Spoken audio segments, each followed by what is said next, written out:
feel what he was feeling and to share the burden, and they kind of didn't make it. There's a lot of times that the disciples just just like us. Yes, just like us. Yeah. We kind of, and if he had, what would have happened? Maybe had they watched and prayed with him. So there is like some pieces that do repeat. One of them is the first bit when Jesus said, "Watch and pray with me." And Jesus said, "Watch and pray with me." He said, "Watch and pray with me.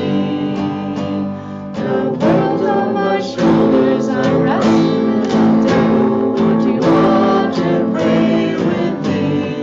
Won't you please?" And the disciples, they could stay awake. Their eyes were heavy, the focus weak. The disciples, they could stay awake. Their spirit willing, their body weak. And Jesus said, "Come and pray with me." He said, "Watch and pray with me. My heart is breaking, the burden is heavy. Won't you watch and pray with me? Won't you please?" And the disciples, they couldn't stay awake. Their eyes were heavy, their focus weak. The disciples, they couldn't stay awake. Their spirit willing, their body weak. And Jesus said, "Let this cup pass away from me. Let this cup pass away from me. I'm reaching for the peace, I'm letting go of fear. Father, won't you stand by me? Thank you, Lord, not my will." And the disciples, they could stay awake. Their eyes were heavy, their focus weak. The disciples, they could stay awake. Their spirit willing, their body weak. And Jesus said, "Are you still asleep?" He said, "Are you still asleep? Never mind now, the traitor has come, but the Father stands by me, stands by me."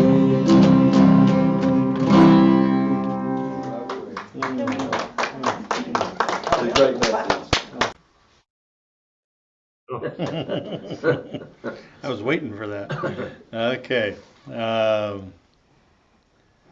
Looking at a few passages in the New Testament, Luke chapter 19, beginning with verse 29, and Matthew 21, beginning with verse 1, tell the story of the Palm Sunday entrance into Jerusalem. On the Mount of Olives overlooking Jerusalem, you remember Jesus sends his disciples to fetch a donkey, and you wonder where the miracle is in this story, because he could have probably just had a donkey appear in the bushes next to him, and oh, well then let's ride this donkey type of thing. But no, he sends the disciples down into town to find the donkey and bring it back. And as disciples, we often have to get into a situation where we hear Jesus speak to us, whether it's verbally or somehow in our thinking that this is the right thing to do, or speaking out of the word, whatever it happens to be. We have to hear him first and then obey, and go through a period of time where we are almost questioning whether or not we're doing the right thing. Seems like that. I can't imagine the disciples walking down there going, "Oh, we're going on an errand, we're going to walk into town, we're going to find a donkey.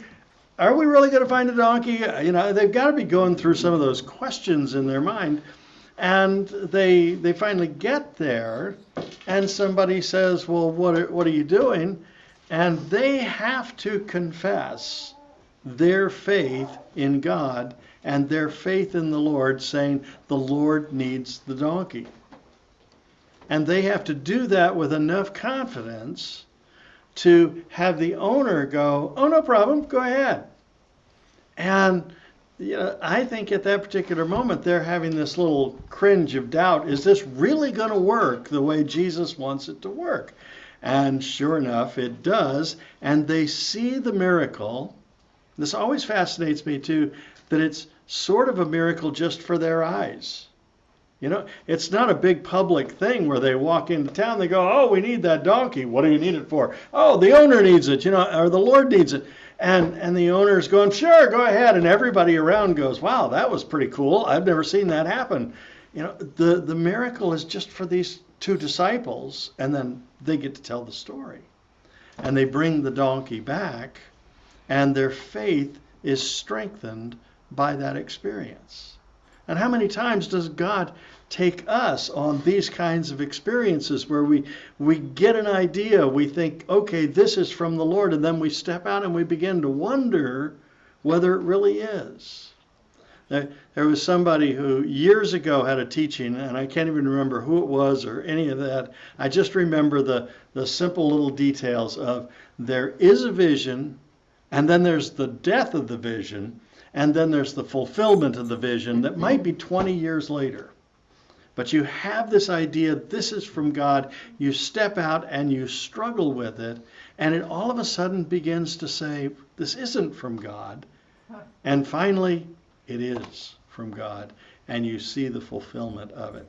That's what's going on in the disciples, and that's what goes on with us, and a message for us to learn.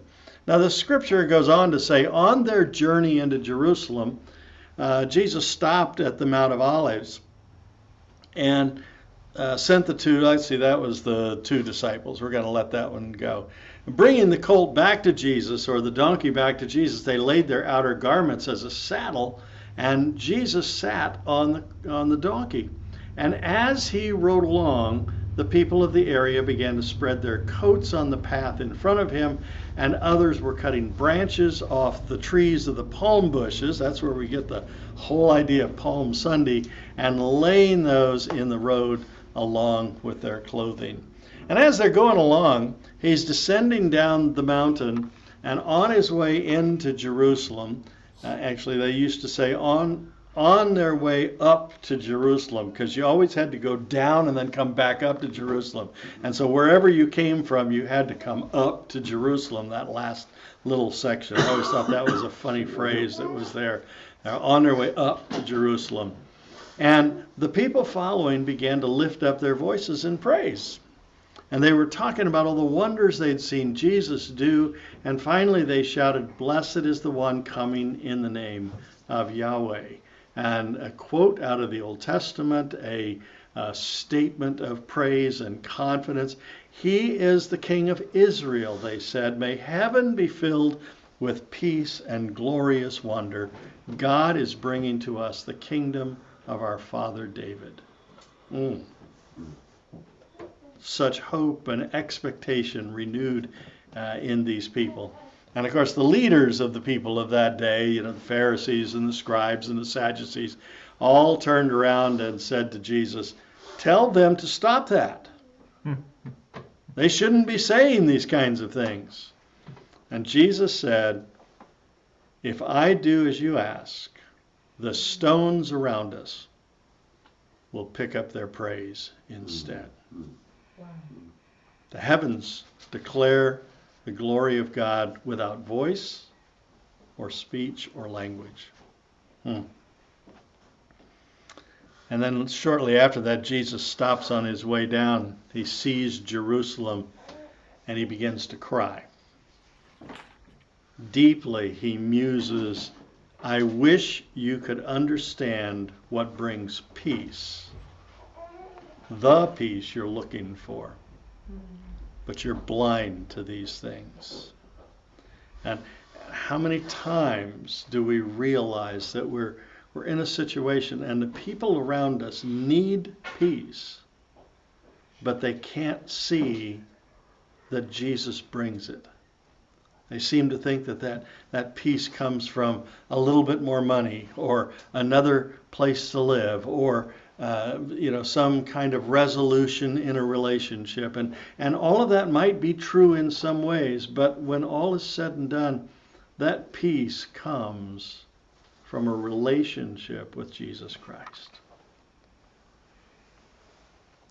Now, let's look back at this story here. I think it seems like, if we're talking about just the procession coming down the hill and the guys getting the donkey, it seems like someone is always watching our every move. I may have told you I went on a trip one time and I was doing some things that probably would have been questionable. And I said, no, I'm not going to do that. And I walked away from it. And about 5 minutes later, somebody walked up to me, tapped me on the shoulder and said, Ed, what are you doing down here? And I was completely, way out of position. And I knew that had I continued in kind of the thinking or the words that I was going to say or what I was going to do, they would have heard it. And if they would have heard it, they would have wondered, what's a pastor doing and saying things like that for? And isn't it amazing how wherever you go in the world, this has been my experience, wherever I've gone, I've run into somebody who knows me. Okay, and of course, when I do a lot of weddings and funerals, and I've done 700 or more of each, there's a whole lot of people who know my face that I don't have any idea who they are, and they come walking up to me as if I knew exactly who they were. Okay, and what if one of those people saw me in the world? That's one of those kinds of things that keeps me on the straight and narrow. Gosh, I have no idea who's watching. I don't want you to be paranoid. Don't be paranoid about it, because I'm not. But whether we like it or not, somebody is watching our faith in action. And they're seeing us as ambassadors of Jesus Christ. And what we have to say and do demonstrates his love for us. It gives us an opportunity to talk about our faith. Do I believe that I'm part of that greatest story ever told? Or do I shy away and skirt the truth and exalt myself somehow and say, oh, well, I did it, rather than Jesus did this for me, and give him the praise? And if we talk about that praise, Jesus says even the rocks will cry out. If humans don't give praise to God, the rocks will. And so that to me is perfect, because they lived in a society where it was pretty much sand and rock and a few trees crawling out of the crevices and things of that sort, and then the olive orchards and that sort of thing. But they had a lot of sand and dirt and rock around them, and what glorious words, speech, praise would be spoken by that. I'm not a fan of the desert. I've driven through the desert a few times. I've been to the desert. I went over to visit my daughter in south part of Phoenix, and I haven't quite figured it out, but everything over there is painted the same color as the desert. Put a little color into it a little bit. It just looks bland, but all of that gives praise to God when the sun starts to go down, or when the sun rises, or the sun changes the color of the sand from brown to tan to red to orange and all those kinds of things. There's glory there, and it all belongs to Jesus. And then that question, what makes for peace? Mourning over Jerusalem, wishing that they could at least just see what was right there in front of them. And we believe that what they had was the Messiah that they had longed for thousands of years. And he was right there. He was in their midst. And he was doing miracles. And he was saying things that they'd never heard before, and some of the people were believing, but some were just saying no. And the leaders, the ones who studied the scriptures, should have known better, should have seen. And they were closed to it. They did not recognize God present among them. And Jesus said, what makes for peace is understanding the presence of God. That's what makes for peace. And it doesn't really matter whether we're going through difficult times or whether we're having happy times. We can be at peace knowing that He is with us. As much as we would love to have Him step in and make the situation better so we're happy, okay, our peace doesn't come from our happiness or the externals of our life. Our peace comes from the Christ within us, the presence of Jesus in our lives. Yesterday morning, my two boys, it happened a couple weeks ago, but yesterday morning was the day we were going to play golf. We played golf at 6:50 yesterday morning, 44 degrees, and you have to know that I play golf barefoot. It was cold, okay, it was really cold, but we went out. Is this a penance, Ed? It's a penance thing, yeah, it's just, no, I love the feel of the earth. I love bare feet all the time. I'd preach barefooted, except, it wouldn't be appropriate. Frank knows my secret. I've got a pair of shoes that I can wear that feel like they're bare feet, and I can do it without socks on sometimes, but this morning I put the socks on. I woke up remembering yesterday, and I said, I'm going to wear socks today. But anyway, we were I was on my way to the golf course at about 6 o'clock in the morning, and I heard a song, and I'd never heard this singer before. I've got Enlighten Radio, and if any of you have that on XSM, Kim Hopper has a song called Gospel to the World, and the words were just just touching to me about how the precious things of life are not the possessions that we have. Jesus lived his life to die, then he died to save us. He rose again in victory and proved his sovereignty. Now we can see his heart in the many things he left us as the story unfolds for all to see. And this was the chorus. His silver went to Judas. His body went to Joseph of Arimathea. His mother to apostles that would take good care of her. His clothes to a soldier. His peace to his disciples. His supper to his followers. And the gospel to the world. Yeah. Just powerful. Yeah. That everything that we might look at and say, that's where my peace would come from, that's not where his peace came from. And that's not where he wants us to find our peace, in all those possessions and things, whether it's money or family or clothing or anything else. He wants us to find it in him and in him alone. And that's the message that you and I have to take to the world. Kim puts in the middle of the song, I love to tell the story, 'twill be my theme in glory, to tell the old story of Jesus and his love.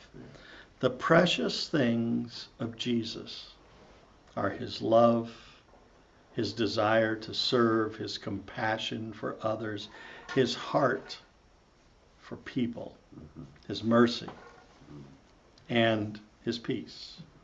My peace I leave with you, he said. So it doesn't matter, going all the way back to the offering this morning, it doesn't matter whether we're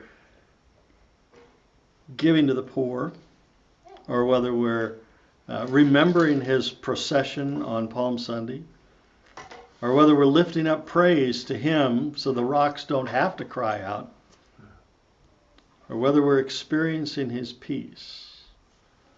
All of that comes to us when we believe that he is the God of the universe. And we get to tell that story in some small way to the people around us. I just encourage you to tell that story. We're going to sing hymn number 174, which is Hosanna, loud Hosanna.